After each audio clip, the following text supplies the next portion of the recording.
And actually, after those 2 weeks, there's going to be a replay of the same challenges. So just a heads up, it's basically a month total. The added 2 weeks are just to give you more time to work on the challenges. So definitely check these out, and I will show you where to do so.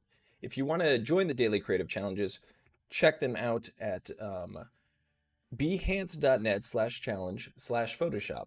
This is the landing page. If you go here, this is what it looks like. You'll see the big blue button at the top here. Click that, join the challenges, and you'll see them revealed each day down below. Hello and welcome everyone. Good to see you guys.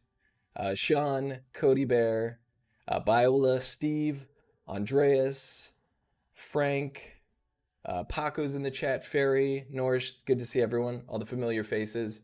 I'm very excited to get started today. Before we jump into the challenge, I do want to mention the Discord as well. So if anyone is not familiar, we have an awesome Discord community. This is where you can post all your challenges each day. You can basically get feedback from the community. You can get feedback from mentors. You can give feedback yourself. If you have any questions, you can go to the Ask a Question section under Advice. There's the feedback section primarily where you'll be posting these challenges. There's sections for past challenges, all that great stuff. So definitely check these out. You can access both of those from the landing page. If you go down to the bottom, there is a chat with the community button here. And Cody Bear looks like she is posting the Discord link right in the chat as well, so you can click that too. So I think that's everything. Let's jump into the challenge. Let's not delay it any further. This is the challenge today. Actually, let me go over that real quick. You'll see the description of each challenge, which is place text into an environment using basic Photoshop tools such as layers, masks, selections, and blending modes. If you click Get Started here, you'll actually get the starter file, which will allow you to kind of follow along with everything I'm doing. Of course, you're more than welcome to use your own assets, your own photos, your own designs really to create something along with us today. So let's jump into it. We're starting essentially with this landscape. And if you're choosing your own landscape, I just think that you should choose something that has like a foreground or some sort of element that you can mask something behind to create a little sense of depth. So if you guys want to follow along with what I'm using, that's totally cool too, and I'll show you how to do it. So with this photo and with many photos like it, you're often going to have something you want to get rid of, something that's kind of a distraction. This is a very common situation to run into with these types of things. And I want to let you know we're not diving into any one tool or technique super in depth today. This is a lot of basics. We're kind of getting back to the basics with this challenge. These are going to be a lot of the common tools that you find yourself using with many different designs. And it may seem like we're running through a lot at first, but really once you get to know these pretty well, you kind of got your foundation built to really edit anything. So the basics really are made up, in any design you're going to do. So let's jump into it and get rid of this little distracting element. So many of you may know about our good friend Content Aware Fill. And what I'm going to do is basically just try to select this figure without selecting the rocks, because I want to keep the silhouette of the rocks intact. So I'm just using the lasso tool here. You'll find it up in the top left. Hotkey is L. And what I'm doing is I'm making a selection, but then I'm holding on Shift to add to that selection. So you'll see I don't need to make the selection all in one go. And I actually went too far here on the rock, so I'm going to hold on Alt. Alt on Mac, I believe, is Option to just deselect that. And what I want to do is actually deselect in between the legs of this tripod, because we're going to be using as much sky as we can to inform the content aware fill. So I'm not going to make a super tight selection, but I'm going to try to give myself as much real estate to select from as I can. So nothing too precise, but this should be pretty good. All right, so you go up to File, or I'm sorry, you go to Edit, and then Content Aware Fill. You'll see that right there. And then it basically wants you to select the areas from the photo that you want to sample. So you can see the sky gets pretty different as we pan. I'm going to go ahead and just select all the sky up here with some care not to select the mountain. Because if we select the rock, we're going to get some really weird textures that it's trying to fill in. Because this is all kind of AI driven. So let's try that. We'll see the little preview off to the side. It's not bad. Maybe select a little bit more. You can kind of watch it update, so it's really handy to be able to see this live. That's good enough. I'm gonna say okay. And then you'll see you can output it to a new file here. So that's kind of what it did. And it actually did a really good job.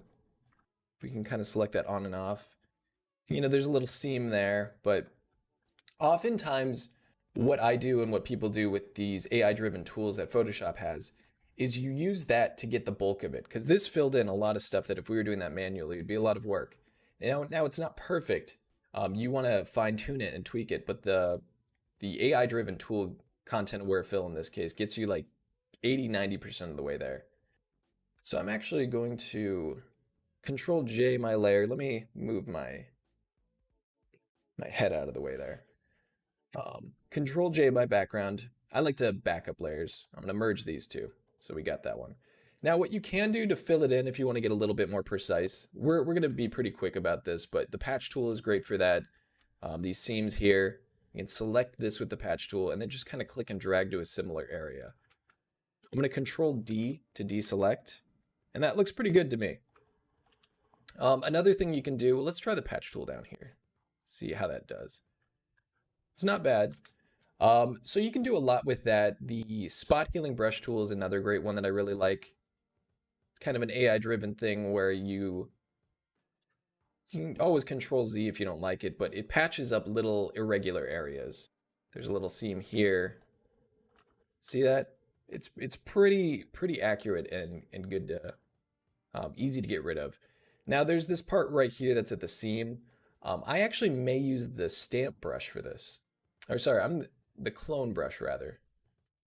So you'll see the clone brush right here, clone stamp tool.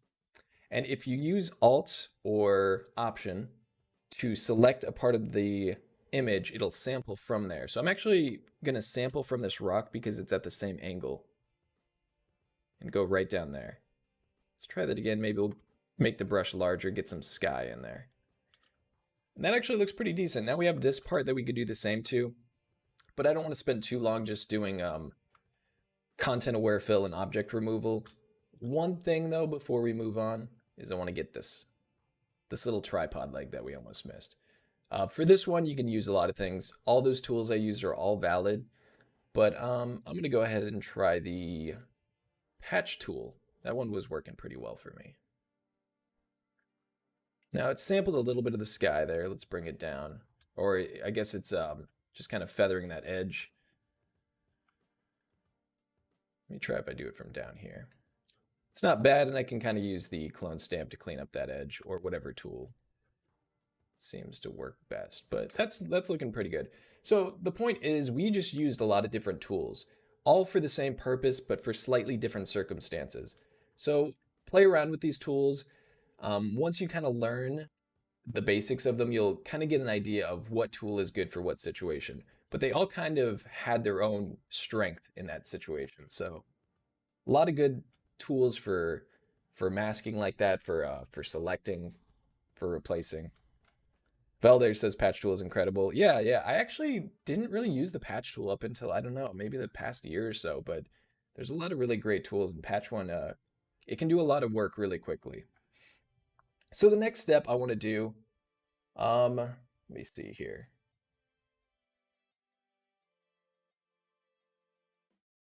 Yeah, okay, so what we're going to do is we need to separate the foreground from the background. I like to use the quick selection tool for this. Quick selection tool I use all the time. Now, I'm going to select the background. You can see how quickly as I drag my mouse across, it selects that background. If I did that, I'm going to do Control D to deselect.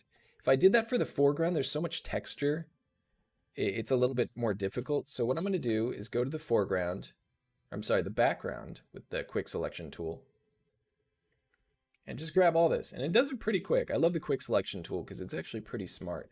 I see that it got too much of this rock here, so I'm going to hold on Alt or Option and try to deselect that a little bit.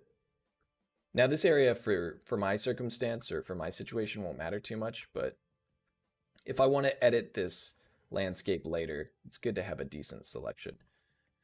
I'm actually seeing this piece as being the background. If I'm putting an object in here,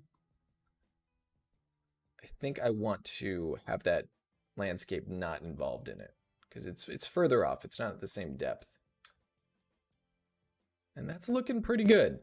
You can also do select and mask, which gives you a little better visual indicator. You can clean these things up. But for my purposes right now, I'm just going to do it really quick with the quick selection tool.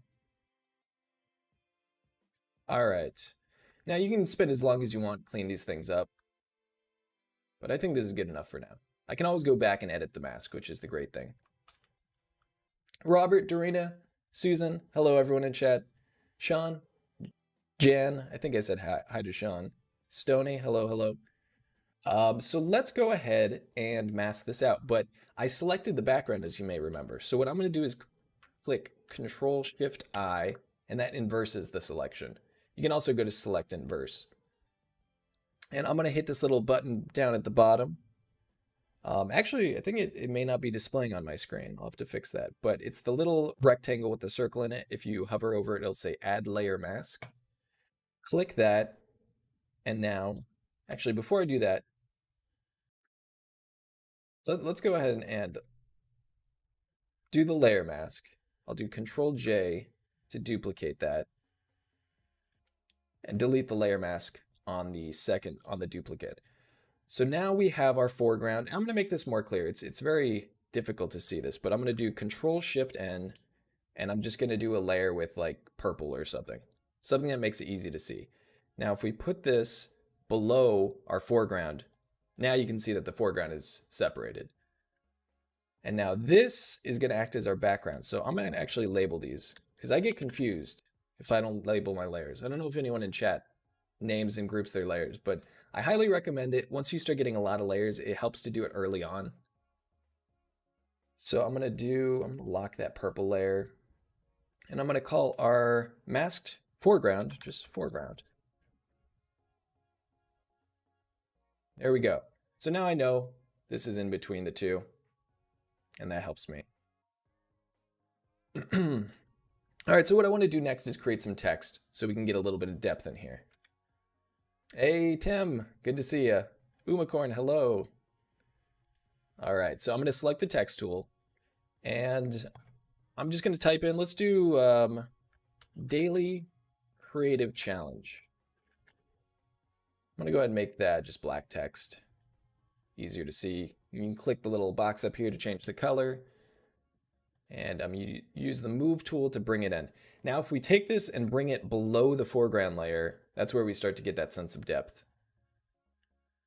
And I think it actually saved my settings from last time, but if you go to Window and you go to Character, you can edit the options for this text. So I actually set the tracking to -10, which is why it's a little bit more compressed, and the vertical scale to 170. So I was just kind of warping the text to give it this tall look, because the text didn't really fit in horizontally. So I just edited it so the text actually fit within the scene that I wanted.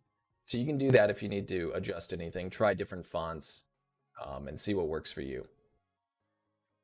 But I like this because it has a little bit of overlap on the left side, has a little bit of overlap on the right, and it gives it some nice depth that way. So I like that. I think that looks pretty good.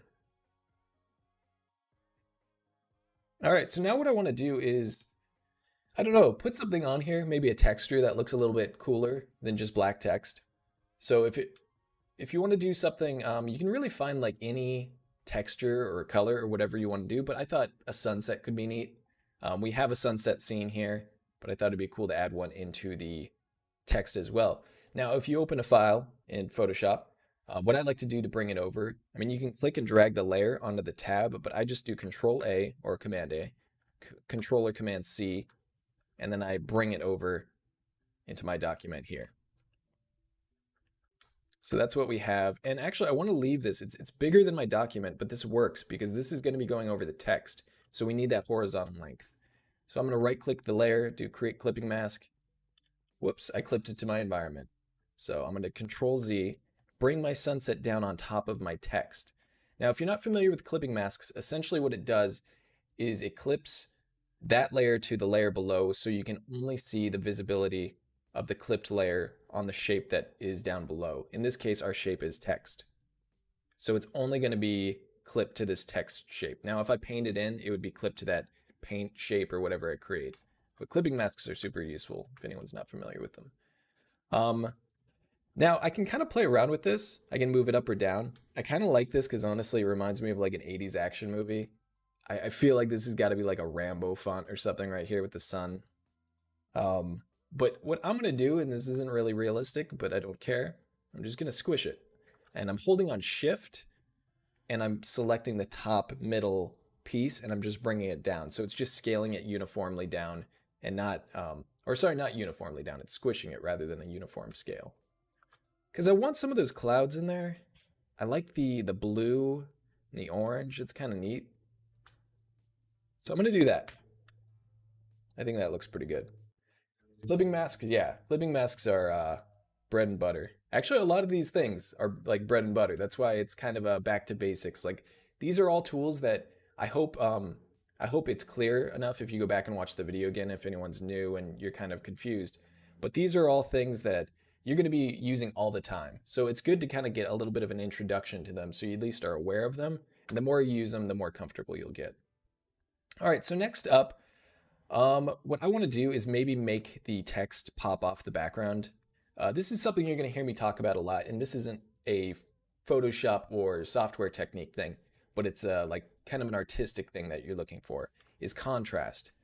Now, it doesn't read too well on the right side because it's sunset versus sunset, and there's very similar values. Checking your values is really important. I'm going to show you a very quick way to do that real quick before we move on. If you want to check your values very quickly and accurately, you can go to View at the top, Proof Setup, Custom, and then the device to simulate would be working gray dot gain 20%. Once you click OK, it'll be gray, but if you can click Control Y, you can toggle it on and off at any point. You can actually even color pick while you're in grayscale mode because it's only a view that's being changed to gray. It's not changing your image, and you'll see that it's selecting colors. So very useful to check your values. But point is, I want to add a little bit of maybe an outer glow. Let's try an outer glow. And now I already have my settings dialed in, but you can see I picked like this bright yellow. Opacity is pretty much at 100%. Spread is at 11. Size is at 9. You can play around with these to kind of determine how big you want that glow to spread out for. The size is 9, but you can see it gets bigger and bigger as we do that. But I like 9. I think 9 is like this nice little stroke around it. And I think that works. I think it gives it a nice little pop from the background. Makes it a little bit more clear to read. How do you color pick in that mode? You can do everything in this kind of grayscale view mode that you do normally. It's just displaying it as a grayscale so you can see the values. So sometimes I'll be painting in color on an illustration or something, and I'll turn it to grayscale mode and keep painting in color. And I just know in my head that what I'm painting is in color, and I know kind of what colors I'm picking, but it's the same thing, just different view. Let's see, what else do we want to do from here? So a fun thing to do to kind of get something to interact with the environment and actually looks like it belongs is to either give it like a reflection or a shadow. In this case, we're above the ocean, so I want to do a little bit of a reflection. So what I'm going to do is actually select my text and my sunset, Control J to duplicate them both, right click them, and I click the right thing here, and do merge layers. So now I have a duplicate of that text. And I'm going to create a mirror effect. So what I want to do is go to Edit, and then Transform, and Flip Vertical. I'm going to press V to hotkey the Move tool. And I'm going to hold on Shift and drag it down. Shift just makes it go straight down, which is pretty helpful. From here, I think what I probably want to do is maybe we can turn this into a smart object. And if anyone's not familiar with smart objects, very useful tool to be able to add effects to something in a non-destructive way. So I could blur this text and that'd be fine. I could duplicate it if I wanted to make a backup. But I can also just make a smart object and go to Filter, blur. We'll try like a Gaussian blur. Whoops, not a box blur. Let's try that again. Gaussian blur. All right, so you can play around with the amount of blur, but let's see here. I think I want to go pretty far, maybe like around 20, yeah, maybe around like 25 or so, give or take. All right, let's try that. That's looking pretty decent. You can play around with blending modes, but I've found that for reflections, oftentimes I just like to do normal and then lower the opacity a bit.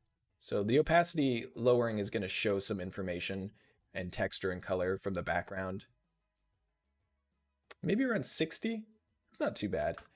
And what we can do here, let me see. We can actually add a mask. So I just clicked the layer and clicked add layer mask like we did previously, a little box at the very bottom. Right down here near my mouse. I don't know why it's cut off. But what I can do is select my brush tool here.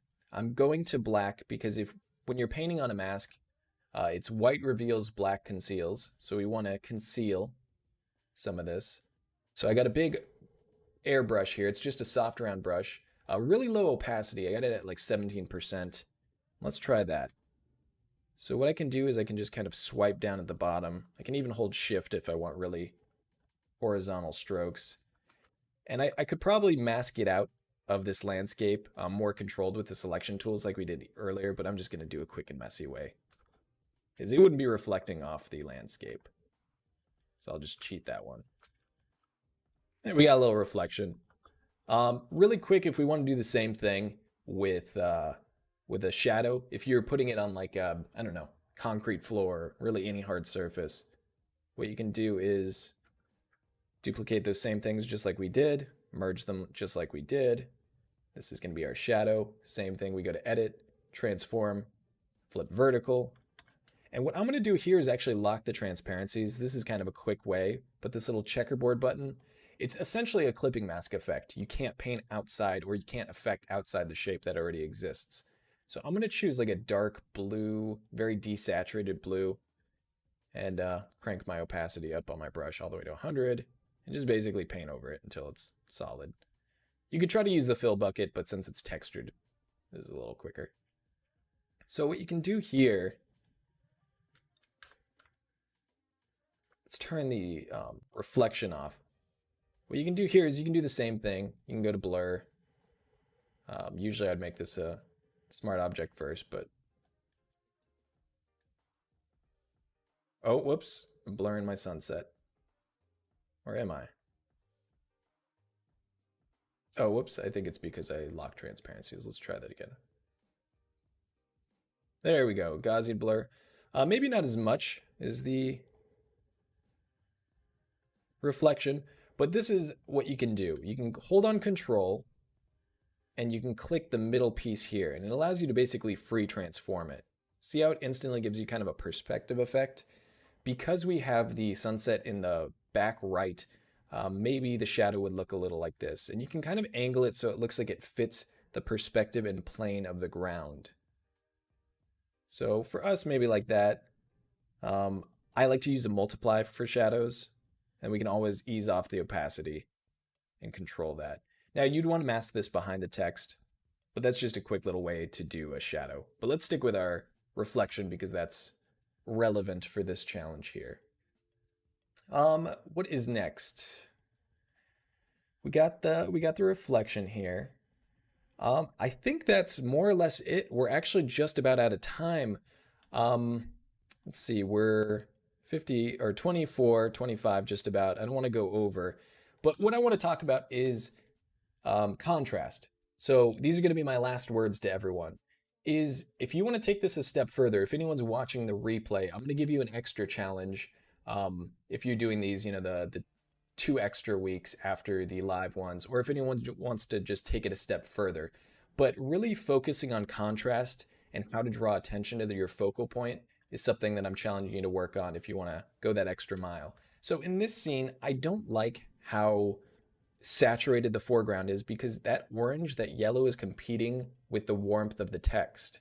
So what you could do is actually, since we have our isolated foreground, is I could add a adjustment layer on top of that. And that is just going to affect the layer that it's connected to if I clip it. So hue and saturation is one I could do. I could lower the saturation a little bit.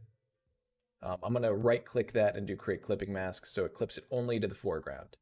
And what you could also do is a smart filter, and you could create a blur just to give it a little bit more pop. And then I'm going to do the old Martha Stewart, show you this, but I got to go. Guys, that is it for us. You can see the foreground changing there. Thanks so much for hanging out, everyone. It was great to be here. Check out the next streams coming up. Go to the landing page to join these challenges, and I will see you all next time. Thanks, everyone.